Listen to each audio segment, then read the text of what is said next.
I've wanted to make this video for a bit now, and this links into the last video I made a few, well, days ago now. I get real lazy sometimes. I mean, yeah. Well, as you can tell by my awesome editing, right? I mean, I really put a lot of work into this. But anyways, this video is to beg um, Fox to somehow make a deal with Marvel, and please, for the love of God, let them reboot X-Men. Now, it could tie into the other Marvel movies so well, but there are things that need to happen if that's the case. I mean, X-Men, like, don't be wrong, X-Men 1 was groundbreaking. It was one of the first decent comic book movies that really started off the whole thing. And now they've gone to a whole other place, right? But to me, even the first X-Men, looking back on it, even though I enjoyed it, one of the things that really that wasn't good about it was it was not even close to dark enough. Um, X-Men, mutants in general, they're really disliked by a lot of humanity. Um, well, in the comics, of course, they don't exist in real life. Well, for years and years, I wish they did. I wanted to be a mutant so badly when I was younger. You have no idea. But they're really, it's a racial thing in the Marvel Universe. People don't tend to mind that. They cheer for the Avengers. Well, some do, some don't. I mean, the last Avengers movie was a little darker with people being killed and stuff. But in the X-Men movies, these people are hated. They're absolutely hated. The mutants are, they want to put them all in camps and stuff like that. Like, literally, they want to register them. Like, you think that the Sokovia Accords or whatever they were in Civil War was bad? Try the Mutant Registration Act. They want to put freaking barcodes on every mutant and catalog their powers and keep them with inhibitors on all the time. And but the thing is what I would love to see them do is see them try and tie it into Avengers, but make it Avengers and all the let's see, the superhuman people, metahuman. There you go. There's a good word. All the metahuman movies. Let them be the ones that are more upbeat in a sense, and let's make a new set of X-Men movies that is dark as heck. Because these guys, they go through a lot. Most of the time, you don't even want to know. They don't want people to know they're mutants. Now, a fair majority of the X-Men actually couldn't get away with passing as human. There's a few though that, like Nightcrawler and Mystique. Well, Mystique is actually, she can make herself into whatever the hell she wants to be, so she's perfect. But like mutants like Nightcrawler, he's got a hard time. And in the comics, actually, it was one of the things. Him and Wolverine are best friends in the comics too, which I really enjoyed. Their relationship. It was funny as heck. Because at one point in one of the comic books that I remember from my childhood, um, they give Nightcrawler something called an image inducer, which makes him look human. Because without that, he's blue and pointy-eared with a tail and 3 fingers on each hand, and people are generally terrified of him because he looks like a freaking demon. But he gets this image inducer which lets him walk around looking human, and he loves that. But Wolverine dares him to walk through a town with the image inducer off to see what happens. And he does it, and honestly, people don't react as badly as he thinks, but that's neither here or there. Anyways, back to my thoughts about an X-Men reboot. Make it dark. Dark, dark, dark. If you even want to start out with a Wolverine movie, I totally understand. And I'm not going to put anything down. Hugh Jackman, you've been a great Wolverine, but it's time to pass the damn torch. And when I mean pass the torch, I mean I don't want someone like I don't want someone to play Wolverine that's been the sexiest man alive or best looking man in the world or whatever the hell he's been. I mean, don't get me wrong, it worked with Ryan Reynolds, but Ryan Reynolds, he got ugly in Deadpool, and that was perfect because he shouldn't have looked like Ryan Reynolds. But the thing is whoever they choose for Wolverine, and I've been thinking about it, I cannot figure it out, but they need someone dark and grizzled. I'm talking like not pretty, but effectively scary. Wolverine has been through a ton of stuff. Like, that's not even. I don't even know how to describe it. I mean, in the comic books now, I think they've revealed that he was born in the 1800s or something like that, and his mutant ability keeps him younger. He actually fought with Captain America at one point. Um, I believe that they've actually revealed too that the adamantium in him isn't what gave him the claws. He had the claws there anyways.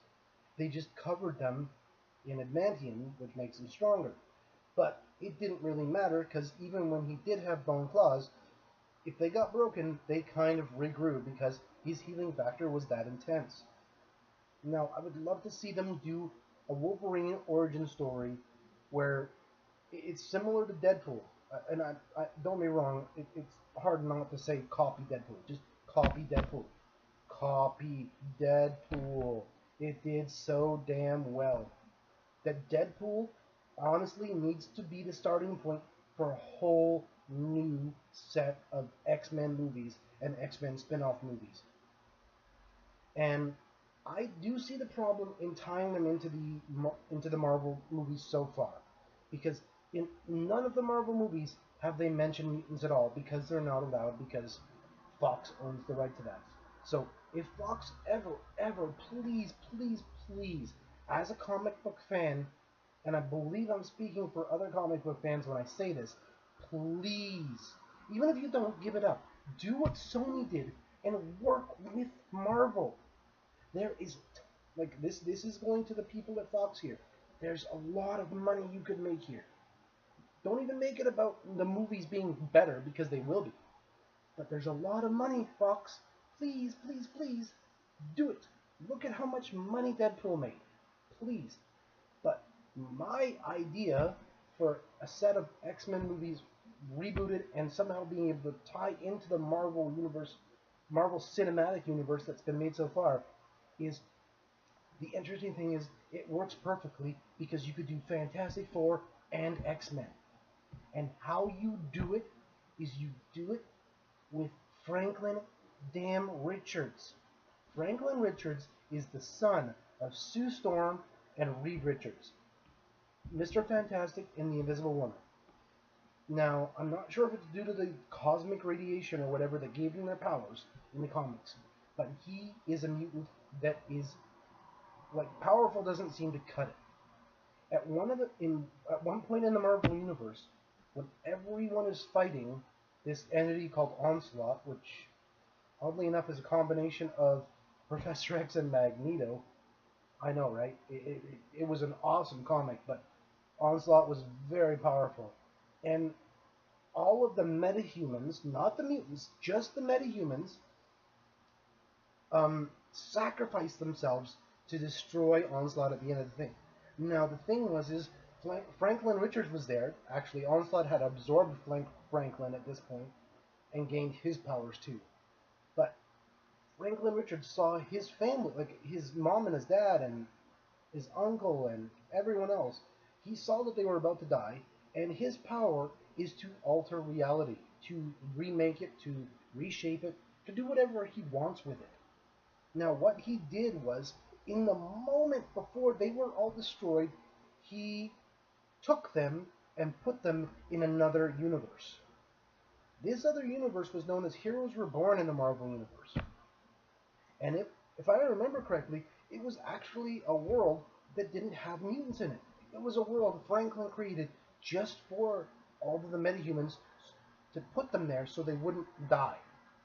And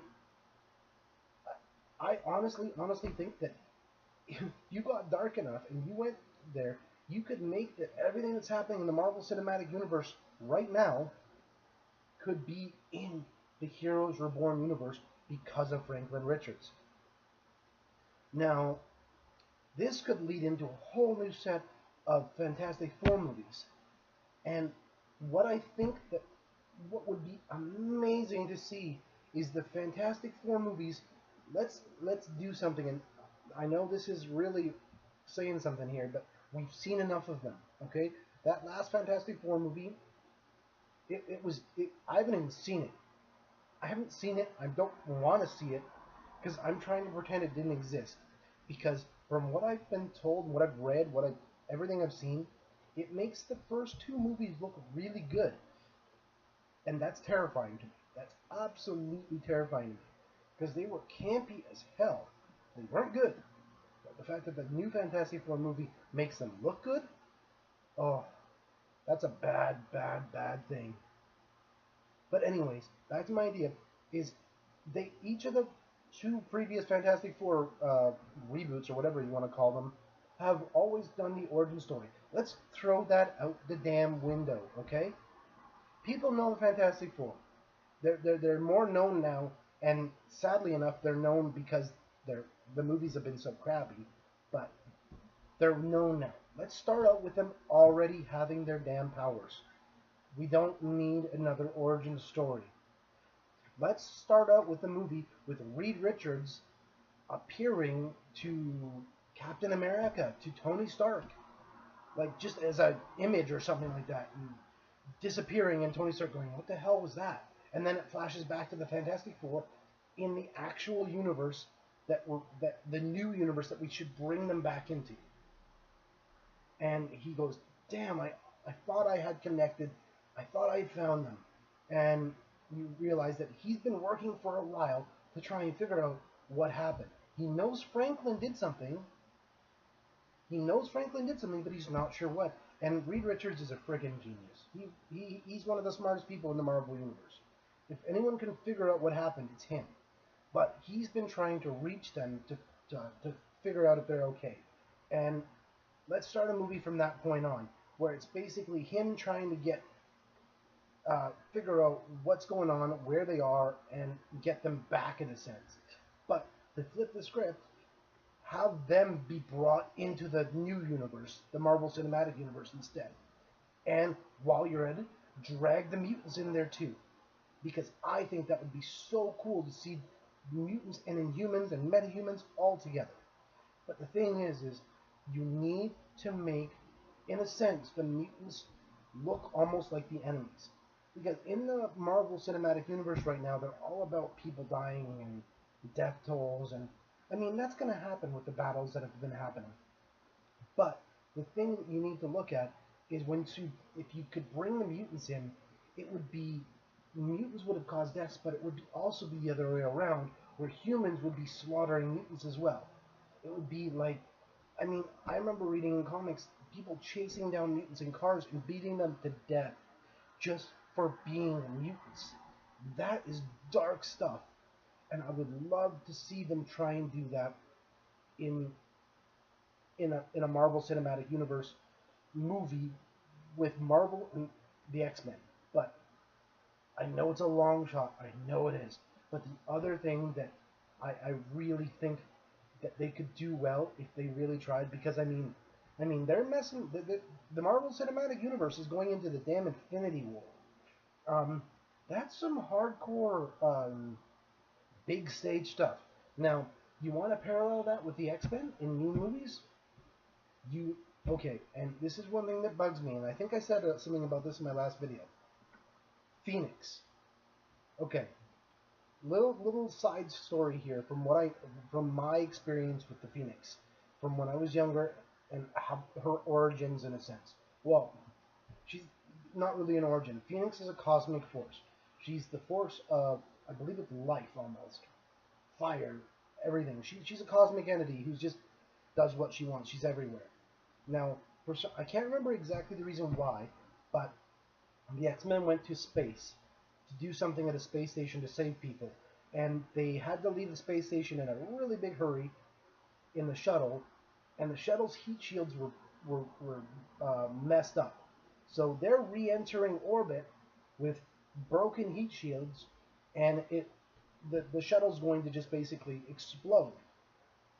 But inside the shuttle, there's a chamber which they can, if they get into it, and the shuttle doesn't explode, they could survive re-entry technically. The radiation and the heat wouldn't affect them. But the thing is there would be no one to fly the shuttle to land it. So, in a very heroic act, Jean Grey locks all the other X-Men and the survivors from the space station into this chamber and pilots the shuttle down to Earth, shielding the shuttle with her abilities while it's crashing to compensate for the heat shields that aren't there anymore.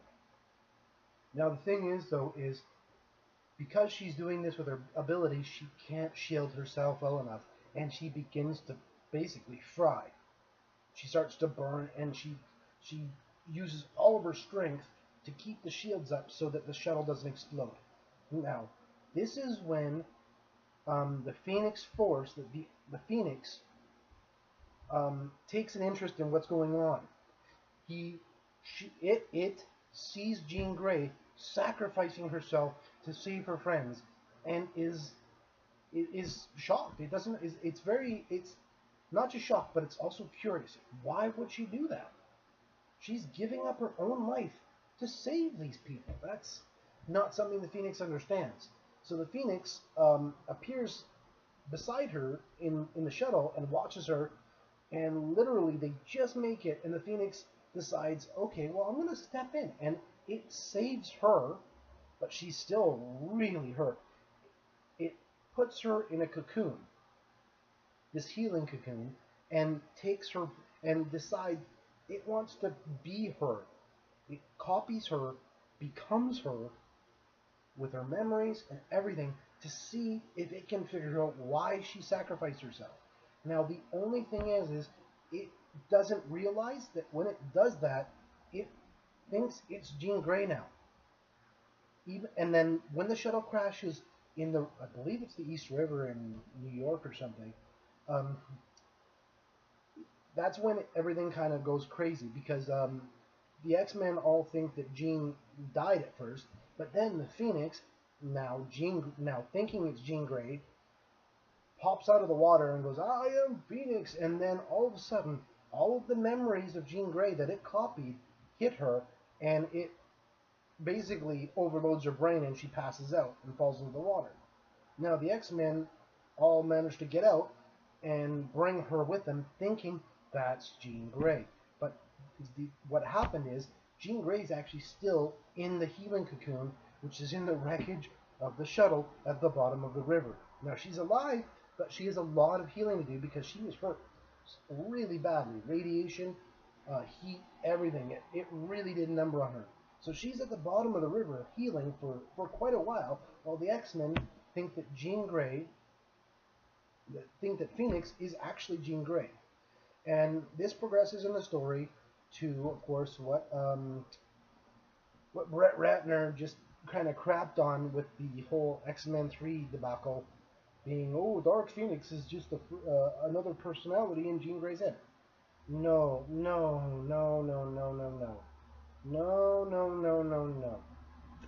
Phoenix is a cosmic entity that became human, and as a human was corrupted and became corrupted by her power. Now, this leads me to a line that they honestly need to get Beast to say if they made this movie, and that's, power corrupts, and absolute power corrupts absolutely. That, in my head, in my mind anyways, is very akin to the same kind of quote that you see with great power comes great responsibility from Ben Parker. It's that kind of quote to me. And none of the things they've done so far, I haven't seen X-Men Apocalypse. Spoiler warning for X-Men Apocalypse here, because I've read how it ends. Apparently, Jean Grey manifests the Phoenix Force and somehow destroys Apocalypse. No. No. That's not what it is. That's not what it is at all. The Phoenix Force is a power that rivals the Infinity Gauntlet. The Phoenix Force is a power that Galactus came to destroy because he saw it as a damn threat to him. For Galactus to see it as a threat, that's pretty major. But what they need to do is they need to do a Phoenix X-Men trilogy and have her become Dark Phoenix at the end of the first movie, have the second movie dealing with the Dark Phoenix. Because Dark Phoenix, yeah, she makes an enemy of something called the Shi'ar Empire, which is a whole empire of other humanoids out in the universe, way more advanced than us.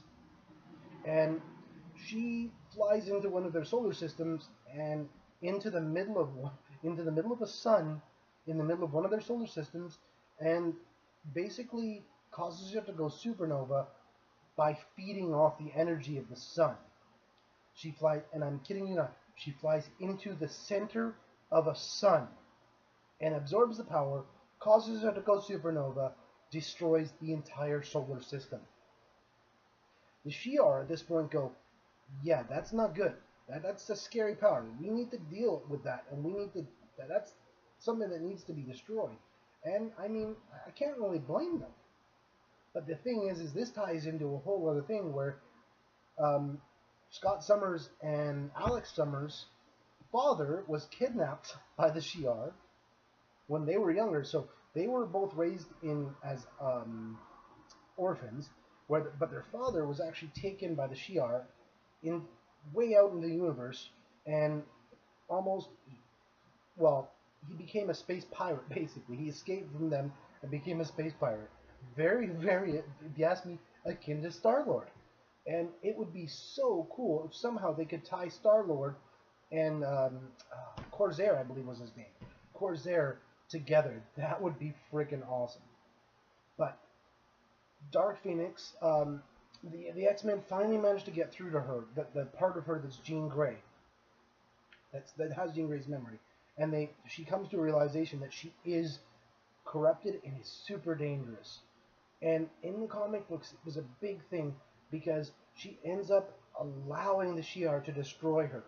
Now, destroying her is kind of a moot point because being with the Phoenix Force in a cosmic entity, destroying her physical form doesn't really do anything but free the actual cosmic entity in her, which goes, oh, whoops, I gotta go, I got stuff to do, and disappears.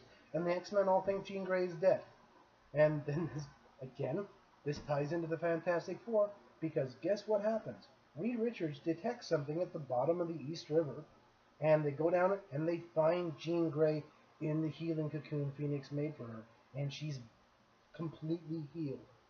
So they take the cocoon and open it up, and she's there, and then they contact the X-Men, and this is a little bit after Phoenix dies, I believe, and the X-Men are a little bit freaked out by the fact that, oh yeah, that wasn't Jean Grey, this is Jean Grey. Especially for Cyclops, who has been having a relationship with Jean Grey, or with Phoenix, who he thought was his wife, or his girlfriend. I don't know if they were married at that point.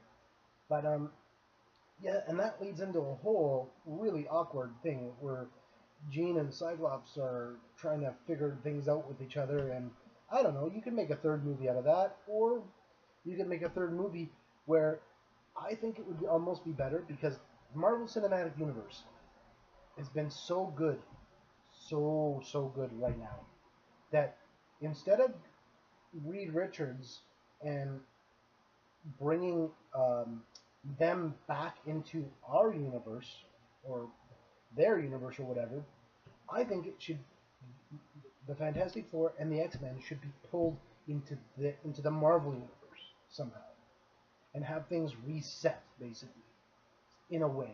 Have everyone go, yeah, wait, I remember mutants, I don't like those guys, but I do like the superhumans, but yeah. It would take a lot, but I think Marvel has the capabilities to pull it off. I mean, I don't know, but I want to see a reboot. I almost think that they should just go for complete no-name actors for every role. But they need to do someone, like I said, grizzled for Wolverine.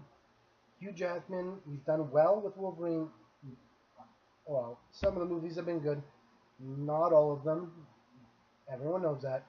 But he's not grizzled enough. Like, I want to see someone who uses the word bub. I want to see someone who can look at the screen and go, I'm the best there is at what I do. And you think, damn, he really is.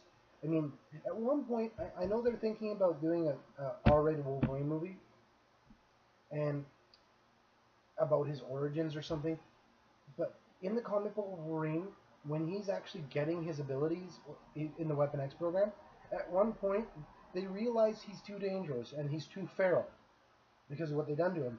So they realize, okay, well, we'll just stop this. And he's in this test facility, and they're like, well, we're just gonna incinerate everything in there because he's too feral, too dangerous. So they literally napalm the entire room that he's in. And they're like, okay, well, that's done. And then they're like, we're still getting life signs on him. And they're all like, wait, what? And that's when they realize Wolverine, who is partially, and I kid you not, melted at this point. At this point, he makes Deadpool look good. And I'm not even joking. But he's climbing towards the control booth, up the wall, while on fire still, and melting. Because he's annoyed with them for what they did. He breaks into the control room and puts his claws through the brain of the head scientist at Weapon X, and then breaks out of the facility and runs into the goddamn wilderness naked, and already healing all the burns that he received. And as far as I know, he lives in the wilderness for a while. I'm not exactly sure about what happens after that, but it was dark. It was really dark. He put his claws through this guy's forehead. But he did it. He did the first two claws around his head, and then the middle claw went right through the frickin' center. And I would love to see that on film. It would be graphic as hell. But Wolverine doesn't really shy away from that kind of stuff. But anyways, wow, this has been almost a half an hour rant about this. I don't know if this will have any effect. God knows if anyone will actually watch this video. But X-Men needs to be rebooted so badly. Fox, you need to either extend the olive branch to Marvel, or Marvel, extend the olive branch to Fox. Please, the two of you need to get along. And this needs to happen. The Marvel movies are so good right now. We need new X-Men movies. We need them dark. We need them gritty. And I think we need to see them tied into everything that's happening in Marvel right now. Use Franklin Richards. Bring the Fantastic Four into it. Just do it. You guys can do this. Anything. My ideas are crap. Use your own ideas. I don't care. I just really, really want to see the X-Men. And I really, really want to see Dark Phoenix actually done well, do them justice. The story is so epic. The Dark Phoenix story is so epic. Hell, even go to the 90s X-Men cartoon and copy that Dark Phoenix story exactly, and it would be good. Please. Anyways, this has been a really extensive rant about why I believe X-Men needs to be rebooted, and a few of my ideas about how it could be done and what could be done. But again, I'm just going to end this video with begging Fox and begging Marvel, please get along. Please do this movie better. You can do it. Tie it into Marvel. It would be amazing. Do a Dark Phoenix trilogy. Please, please, please. Anyways, this has been an awkward Harry Shoulders rant. Hashtag Xmen Reboot. Hashtag Dark Wolverine. Hashtag Marvel and Sony get along. Or Marvel and Fox get along. Hashtag good job Marvel and Sony getting along. Please, please do an X-Men reboot. And do the X-Men justice. Not as abandon camp, go dark, okay? Please. If you agree with me, feel free to leave a comment. You think I'm an idiot? Leave a comment. You think my shoulders are too hairy? Leave a comment about that. I don't care. But if anyone watches this, I hope you all agree with me. X-Men needs to be rebooted in the worst possible way. Please. Anyways, awkward hairy shoulders out.